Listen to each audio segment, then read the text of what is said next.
Mike's Daily Podcast.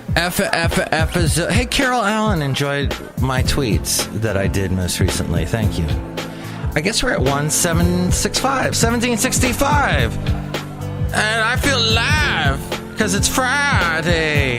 And we're going to be recording someone a little bit later this morning. Me as a producer and the guy who hosts a morning show. Mike's Daily Podcast. That's not the name of his morning show. It's got a much more boring name. But we're going to have this comedian on. Mike's Daily Podcast. Named Will Durst. Now, I don't know if you know who he is. If you don't, that's okay. Don't you feel bad about that, because life goes on and you sing your song and you go, wow, why is Mike sounding like a blues singer from the 1950s? Well, because I'm a ham bone. So we have, 6 notifications on Mike's Daily Podcast. Facebook. Let's see if I care about any of them. Let's see. Sauced Barbecue and Spirits added a new event. No. Mike's Your food is overexpensive. Daily Overpriced is what I mean. Podcast. And you just don't really... Your portions are tiny. Your barbecue place. Give me some barbecue. Don't just sit around and go ham bone. Give me some delicious barbecue that I can eat and I'll put it in my mouth face. So the last show was a little bit... I was a little bit negative towards the media, towards the press. And I'm going to double down on that, even though I hate the expression double down. I was listening to NPR, which usually, they're left-leaning. But it's interesting, when the right leans right, they just tell you straight, stop, vote, don't vote for this guy, vote for that guy. They tell you straight in your face hole. But when the left does it, it's more, you know what? We have strong journalistic values. And we're just kind of saying, look at what an idiot this dude is. And they give you examples. And then you form your own judgment. And then that happens. I guess that's my opinion about it. You may agree or disagree. Or you might have even stopped the podcast by now and you're off listening to Joe Rogan talk about how he's bald and how he... And here's today's podcast picture. Ironically is named Joe Rogan, and I want to call him Joe Rogaine. And at one time he had a lot of hair and hosted one of the worst shows on the friggin' planet, Fear Factor. That show was awful.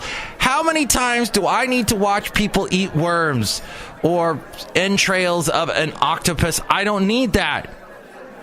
Why did that show get so popular? Because we were dumb. Because we were stupid. That's why his podcast is popular. I don't get the whole Joe Rogan. Joe Rogan just does not compute in my brain. I have a beautiful picture of a horse that last night Basil the Boxer and I saw a horse. We saw a guy about a horse. No, we literally saw a horse. And usually I would play you a horse sound effect right now. Hi, Nilly. Nilly's here, everybody. And speaking of which, look who else is here today to talk to you about things, okay? It's not who you think. Let's see who it is, I think.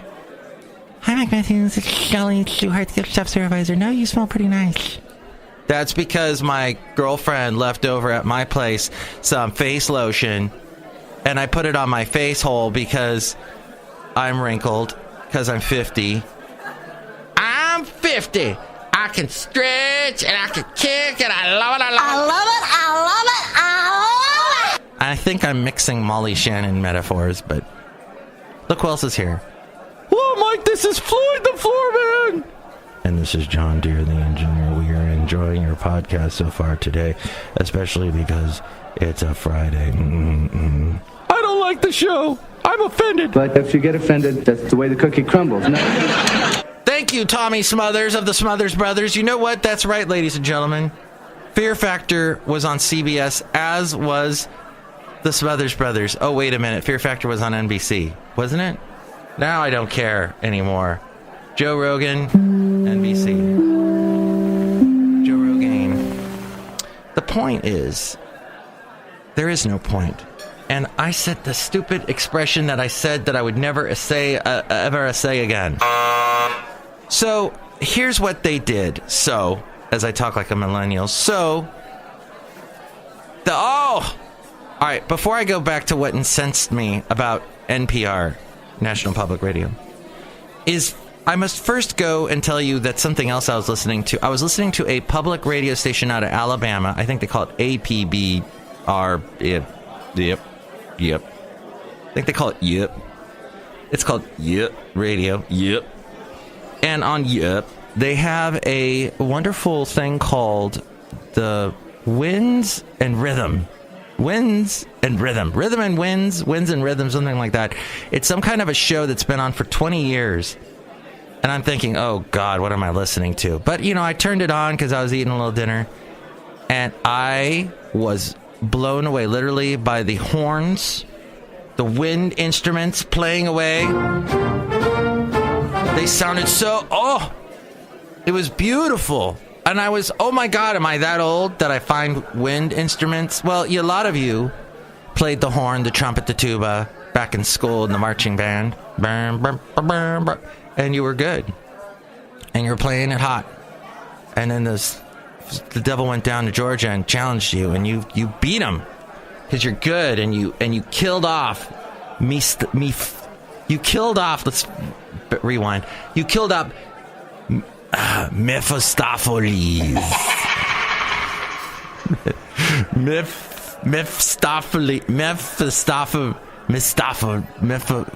The devil. Yep. So I enjoyed this show so much. I was enjoying it. Then other fascinating entertainment you might find fascinating, because it's fascinating, is that when you go on YouTube and you watch, okay, there are these rides. I watched the 10 weirdest, disturbing old rides in America. And one was some ride that had to do with Song of the South, and it was slightly racist. And yes, that's the exact, I am describing Splash Mountain as well, but apparently there was another ride on, what was it, the Six Flags Over Georgia or something, where the Crofts brothers, Sid and Marty Krofft, who came up with the TV show Puffin' Stuff. Yes, there was a show called Puffin' Stuff that has allusions to marijuana. And perhaps you know about marijuana. Poppy needs that sticky icky for his glaucoma. Yeah. And then they had another show called Lidsville. And back in the day, if you didn't know how to measure your pot, the leaves and whatnot, if you didn't have a scale, if you could put it all in the lid of a shoebox, you could measure out the amount of pot by lid. And thus the name Lidsville sounds also very pot-oriented. Sid and Marty Krofft, potheads, apparently. They said they never did pot while they worked, but afterward, knows. But Lidsville actually referred to the hats. It was a world of hats. And they made these funky kind of... Well, you know how the characters look in the world of McDonald's? Those big, they used to have this Mayor McCheese and all those guys, and they were these big puppets with the big foamy heads. They look like basically football, baseball, basketball mascots, the sports mascots when they got their in what's the name? Was it Frenzy is the name of the Barracuda? That's our local minor league, even though they're part of the major league hockey team. They play under the Sharks. So, Barracuda, right? Another vicious aquatic animal. And they have this mascot named Frenzy, who's got looks like a barracuda, but a lovable, squeezable barracuda. It's going to bite your head off. Look out! I'm going to bite you! So, what ended up happening is this show, Sid and Marty Krofft did, very creative guys, but just odd. And you look at it now, and I guess... Maybe you look at this show as possibly having pot influences, which, no, it's just me being up at 6 o'clock in the morning going, holy crap, as we go outside a cafe anyway, where we bring you Mike's Daily Podcast somewhere in Podcastro Valley. Yep. So they Sid and Marty Krofft did this ride that ended up being kind of racist with the whole Song of the South theme. But that is exactly the same theme that is used on the Disneyland ride and Disney World ride, Splash Mountain. And yes, I call Disney World, even though it is technically known as the Magic Kingdom in Florida. But who cares? Who cares? Yeah. So, to sum up, NPR did a very I don't understand this. So I'm listening, I'm driving into work today, and I hear a pro-cockfighting story on NPR. And it's pro-cockfighting because Puerto Rico has been cockfighting for a long time. For a millennium or something. Not that long. But a long time. And it comes down to these crazy traditions that people hold where you hear this sort of thing. Well, my daddy did it, and my daddy's daddy, and my daddy's daddy, and my daddy's dad. And so it becomes a tradition. And my lovely lady friend is Puerto Rican, and I should have her on the show, and she can explain to me why the American government should not ban cockfighting in Puerto Rico. Cockfighting is now banned in Puerto Rico. It is banned on a federal level. So no states are allowed to do cockfighting. But since Puerto Rico is not a state, but is like a commonwealth, right? They then will, they can still do the cockfighting, which they've still done. Now, because of a farmer's bill, where farmers got money, and I guess, and there are farmers in Puerto Rico, I'm not sure what they grow. Once again, we can have my lovely lady friend explain all these things when she's on the show, which, by the way, she's only been on the show once. I heard somebody say, oh yeah, Mike's girlfriend is on all the time on his podcast. No, she's in some of the pictures, but she's only been on the show once, so she can explain the Puerto Rico thing. So NPR is trying to say, oh, look what Trump's doing. He's taking away We had to make the move, and we decided to make the move. Taking away their right to play, to viciously kill roosters. Which is a very good thing. Which is a very, very good thing. And I know that I am going to probably eat chicken for lunch today. But still, sorry, chicken. I don't think there should be cockfighting. I don't. So, I don't know. NPR was sounding so pro-cockfighting this morning. It really upset me and made me mad. And I could go for a delicious breakfast. But I didn't eat a good breakfast. I have a lovely parfait here outside a cafe anyway that I'm about to eat. So my point is, go and... I said that... Sorry, I didn't mean to say my point is, and I'd like to say... Sorry. What I'm saying is, go and watch the Noble Haunted House ride on YouTube. Several people have filmed this haunted house. It's a ride-through ride. You sit in a little car, and this is so homemade, homespun. They actually take you on a tour of it with the lights on. I had to do that because if you do the ride-through, it's all dark and things light up and, you know, you see things for half a second, or not even that, and there's a loud noise. And so the walkthrough, they actually show you, and this ride is somewhere in, I think, New England. And it's just hilarious. The people that take you through the walkthrough, they're all men, all white, and all wearing these awful colored, what do you call them, golf shirts?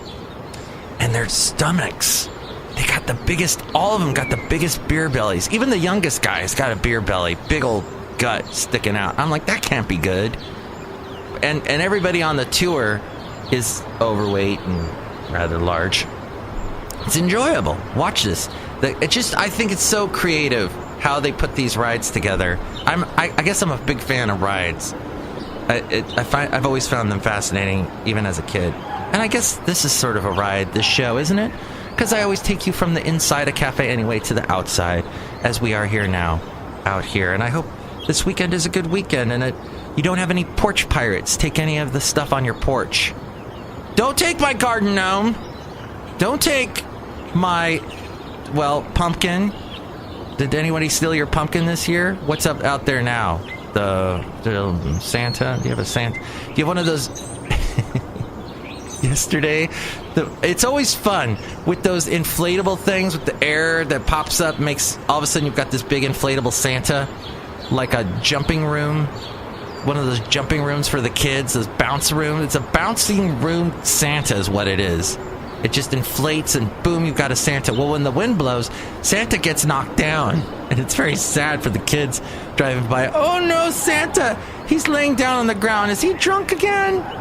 Because of the wind. It's the wind. It blows down the inflatable things. The inflatable things. That's funny. And then those laser light things. The laser light that make it look like you got a billion little Christmas lights all over your house, but it's just that you're too lazy to put up Christmas lights. And then you've got Mike Pence, who looks like a little elf sitting in his big chair. If you saw that Oval Office argument from the other day, I was talking about that last show, and my lovely lady friend pointed out, yeah, and you know he's sitting right next to Nancy Pelosi, and he looks so scared. He's so scared of women. Don't leave me alone in the same room with a woman. Oh, women are so frightening. Oh my God. Yeah, he's not afraid of Nancy Pelosi because she's Nancy Pelosi. He's afraid of Nancy Pelosi because she's a woman. I guess. I don't know what it looked like. But he looks so tiny. Little man. Looks like. Or the chair's big. I don't know. I've never met the guy, so. And I guess that's the end of the show. Thank you so much for listening. Check out some crazy YouTube videos like that one. Oh, and I also saw one about Barrow, Alaska. It's the furthest northernest point of America, of the United States. And it's like 50,000 people live there. And it's cold. The roads are all gravel because if they tried to use pavement, asphalt, it would crack every year and they'd have to repave. So they just say, screw it, have gravel. And it's cold and it's interesting. There's a guy who used a drone, really good quality camera, and was filming on a nice clear day. And you got to see all throughout Barrow, Alaska. And he talks about it. And I love that about YouTube, about the homemade stuff. I like homemade things, as you can see. Yep. I like that. Finally, as I'm really wrapping up the show now, I've met the conservative talk show host, Mike Gallagher. Very nice guy. I rode an elevator with him. I sat in the hallway of my work and talked to him for a good 5-10 minutes. And just a very nice guy. He's hard on his staff. The people that work for him to do his radio show, he puts the pressure on them. But nice guy overall. I disagree with him.